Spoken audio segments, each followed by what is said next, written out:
ఉత్తరాంధ్రలో ఉండేటటువంటి ఒక నియోజకవర్గం చోడవరం. కాపు సామాజిక వర్గం బలంగా ఉన్న నియోజకవర్గాల్లో ఇది ఒకటి. అంతేకాదు షుగర్ టౌన్గా పేరుగాంచిన ఈ నియోజకవర్గం 2019 వరకు టీడీపీకి కంచుకోటగా ఉండేది. కానీ 2019 ఎన్నికల్లో కరణం ధర్మశ్రీ సంచలన విజయం సాధించారు. ఆయనకు ప్రభుత్వ విప్తో పాటు జిల్లా వైసీపీ అధ్యక్షునిగా బాధ్యతలను అప్పచెప్పారు. దాంతో కాపు సామాజిక వర్గానికి వీలైనంత ప్రాధాన్యత ఇస్తున్నాము అనే సంకేతాలు పంపింది వైసీపీ అధిష్టానం. గత 3 ఎన్నికల్లో పోటీ కరణం ధర్మశ్రీ, టీడీపీ అభ్యర్థి కేఎస్ఎన్ రాజు మధ్య జరుగుతోంది. అయితే ఈసారి కూడా వీరిద్దరి మధ్య పోటీ జరిగే అవకాశం కనిపిస్తుంది. అయితే టీడీపీ నుంచి తాతయ్య బాబు కూడా టికెట్ ఆశిస్తున్నారు.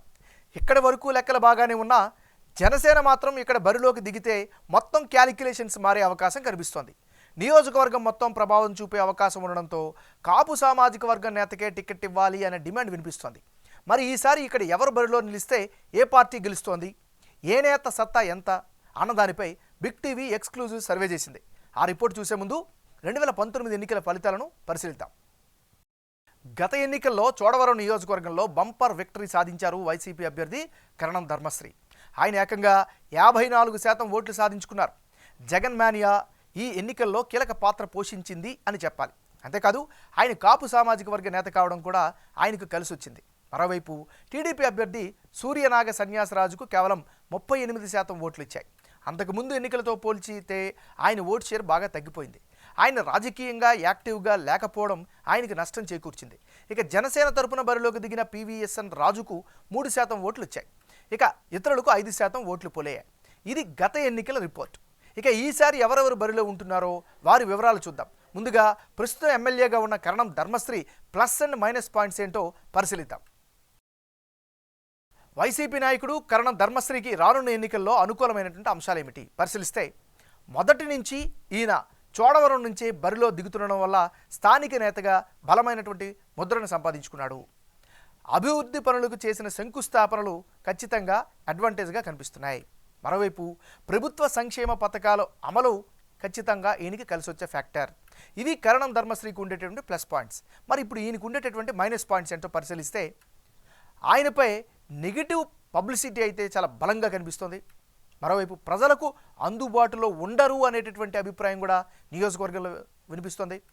ప్రజల సమస్యలను పట్టించుకోవడం లేదు అనేటువంటి ఒక అపవాదు కావచ్చు, ఒక ఆరోపణ కావచ్చు బలంగా వినిపిస్తుంది.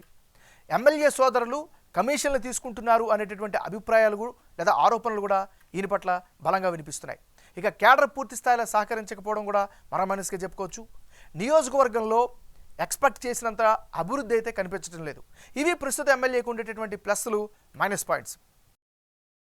తెలుగుదేశం పార్టీ నేత KSN Raju plus and minus points ఏంటో పరిశీలిద్దాం. ముందుగా తెలుగుదేశం పార్టీకి చెందినటువంటి నాయకుడు కలిదిండి సూర్యనాగ సన్యాసరాజుకుండే అనుకూల అంశాలను పరిశీలిస్తే, చోడవరం నుంచి వరుసగా పోటీ చేస్తూ వస్తుండడం అక్కడ స్థానికంగా ఒక బలమైన సంకేతంగా చెప్పుకోవచ్చు. ఇక నియోజకవర్గ ప్రజలకు అందుబాటులో ఉంటారు, సుపరిచితుడు అనేటువంటి పేరు కూడా ఈయన పట్ల వినిపిస్తోంది. గత ఎన్నికల్లో ఓడిపోయారు, ఆ సింపతి ఈసారి క్యారీ ఫార్వర్డ్ అయ్యే ఒక పాజిటివ్ ఫ్యాక్టర్గా కనిపిస్తోంది. ఇక తన హయాంలో నియోజకవర్గంలో జరిగినటువంటి అభివృద్ధిని ఆయన బలంగా ప్రజలకు వినిపిస్తున్నారు. మరోవైపు ఈసారి ఎన్నికల్లో తెలుగుదేశం పార్టీ జనసేన పొత్తులో ఉండడం వల్ల ఖచ్చితంగా అడ్వాంటేజ్ అయ్యే అవకాశం. సో సూర్యనాగ సన్యాసరాజుకుండే మైనస్ పాయింట్స్ ఏంటి? ఓటమి తర్వాత న్యూట్రల్గా ఉండిపోయారు, పెద్ద యాక్టివ్గా లేరు, ఇది ప్రధానమైన మైనస్.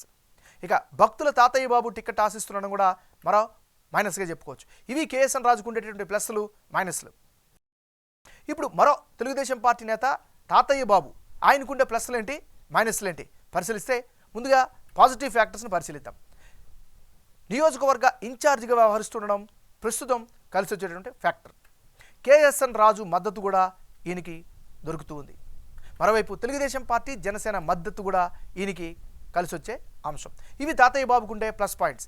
మరి ఇప్పుడు ఈయనకు ఉండేటటువంటి మైనస్ పాయింట్స్ ఏంటి, రిపోర్ట్లో ఏం వచ్చింది పరిశీలిస్తే, రాజకీయ అనుభవం లేకపోవడం, ఇన్ఎక్స్పీరియన్స్ ప్రధానమైనటువంటి అడ్డంకిగా కనిపిస్తుంది. ప్రజల్లో మరీ అంత పాపులర్గా నాయకుడిగా కాకపోవడం మరో మైనస్. ఇక టికెట్ వస్తే గట్టి పోటీ ఇస్తారా లేదా అనేటటువంటి ఒక అనుమానం కూడా బలంగా వినిపిస్తుంది. ఇవి తాతయ్య బాబుకు ఉండేటటువంటి ప్లస్లు, మైనస్లు.